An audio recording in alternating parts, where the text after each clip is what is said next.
Bonjour, je vous propose du coup, suite à mes posts pour les 108 salutations au soleil, le Surya Namaskar, 3 petites vidéos sur les différentes variantes. La première que je vais vous proposer, on va déposer les genoux au sol, c'est une séquence un peu plus en douceur, c'est notamment celle que je fais personnellement pour m'échauffer, mais qui peut rester déjà le premier niveau de la salutation au soleil.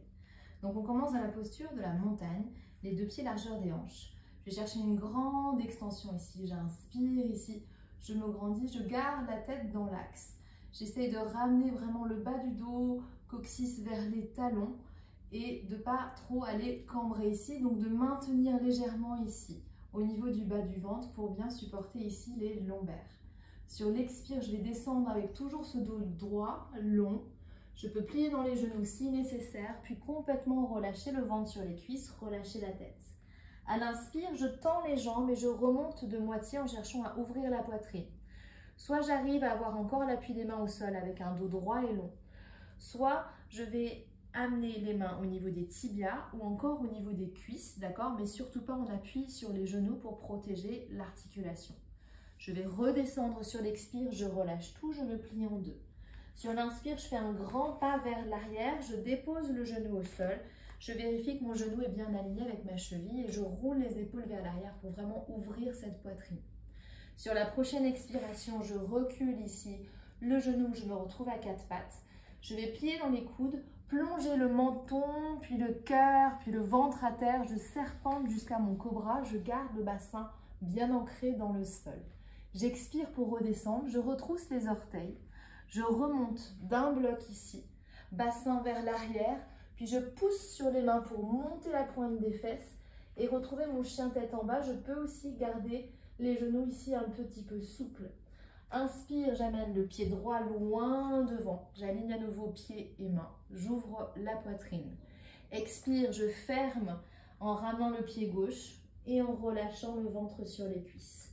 C'est le bout du nez qui monte pour chercher cette extension, cette belle ouverture. Quand je vais monter, je me tire vers le haut.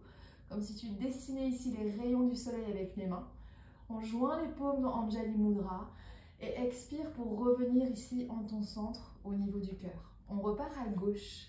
Inspire, ouvre, étends ici, rayonne. Expire, referme, dos droit. N'hésite pas à fléchir dans les genoux, je relâche tout ici. Inspire, je remonte de moitié. On appuie sur le sol, tibia ou les cuisses. Expire, redescend. Inspire, jambe gauche loin derrière, dépose le genou et ouvre, roule les épaules vers l'arrière. Expire, à 4 pattes. Rétention du souffle pour descendre. Bassin reste au sol, presse pas trop sur les mains. Expire, crochette les orteils, passe par les genoux, bassin vers l'arrière puis vers le haut, dans notre chien tête en bas. C'est le pied gauche qui avance sur l'inspiration. Pied droit sur l'expiration. À nouveau, inspire pour remonter, t'étirer, t'allonger, rayonner et ramener les mains jointes.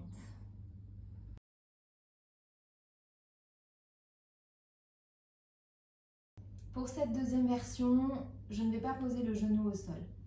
Et je vais peut-être aller chercher un petit peu plus loin ici sur l'ouverture. Attention à toujours protéger le bas du dos en engageant ici un petit peu dans le bas du ventre. Inspire ici, c'est là où je vais peut-être porter mon regard un peu plus vers l'arrière pour monter encore un peu plus la poitrine. Expire, je redescends, le dos long et droit. Flexion des genoux si nécessaire. Inspire, je remonte de moitié. Je prends appui là où il faut. Expire, je redescends.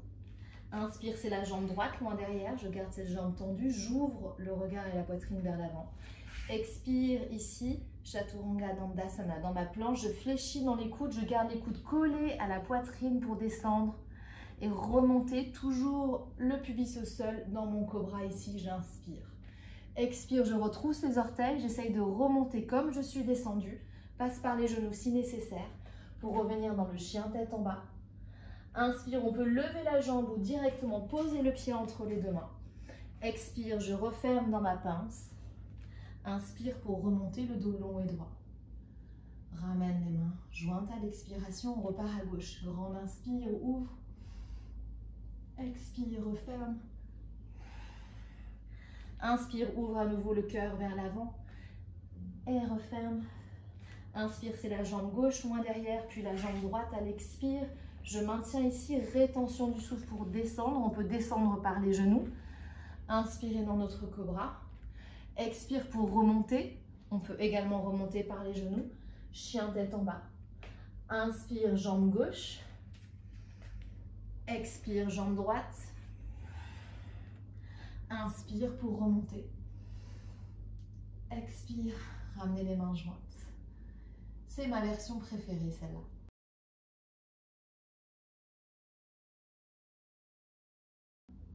Et la dernière version, c'est la version la plus tonique et la plus puissante. Déjà parce que plutôt que de faire un pas puis l'autre vers l'arrière, on va sauter. Donc c'est la version plutôt Ashtanga qui est la forme de yoga vraiment la plus énergique que je connaisse et dynamique. Attention, fais-le si vraiment tu sens que tu n'es pas en train de rebondir et de flancher ici au niveau des lombaires, mais vraiment bien gainé et que tu sautes directement dans cette planche. Donc n'hésite pas à faire les étapes précédentes et y aller vraiment pas à pas. Autre variante aussi dans celle-là, plutôt que d'être dans un cobra où j'ai les hanches au sol et j'ouvre la poitrine, j'ai juste les mains au sol et le dessus des pieds, donc je n'ai plus les genoux en contact et je n'ai plus les hanches en contact. Ce qui demande vraiment, là encore, pour protéger le dos, d'aller dans cette rétroversion du bassin en emmenant le pubis vers l'avant pour aller créer de la longueur ici dans les lombaires. Donc c'est parti pour cette version. Je ne suis pas la reine du saut vers l'avant et vers l'arrière. Il y en a qui arrivent vraiment à faire quelque chose de bien plus élégant que moi, mais je suis en chemin. On retrouve notre posture de la montagne ici pour se poser et s'ancrer. On inspire, on ouvre, on peut partir un peu vers l'arrière. Expire, je descends le dos droit. C'est le même démarrage. Inspire, je remonte de moitié. Expire, je reviens, je presse sur les mains pour sauter directement dans ma planche. Rétention du souffle pour descendre. Ici, je vais presser sur les mains. Regardez au niveau des pieds, je passe des orteils au-dessus des pieds. Je roule les épaules vers l'arrière, le pubis tiré vers l'avant. Sur l'expire, je presse. Et là, je roule à nouveau sur les orteils pour revenir dans mon chien, tête en bas. Je vais plier les genoux, regard vers mon objectif, sauter ici, retrouver ma pince. Inspirez pour remonter le dos droit. On n'a du coup pas vraiment de côté droit et de côté gauche ici. Je refais une fois, inspire, ouvre, expire, plonge, referme. Inspire, ouvre de moitié, expire, reviens, saute. Rétention du souffle, presse pour monter ici dans ton chien, tête en haut, les genoux ne touchent pas. Expire pour revenir dans ton chien, tête en bas. Inspirez. Plie dans les genoux, saute vers l'avant, pince, remonte, expire, ramène. Et voilà.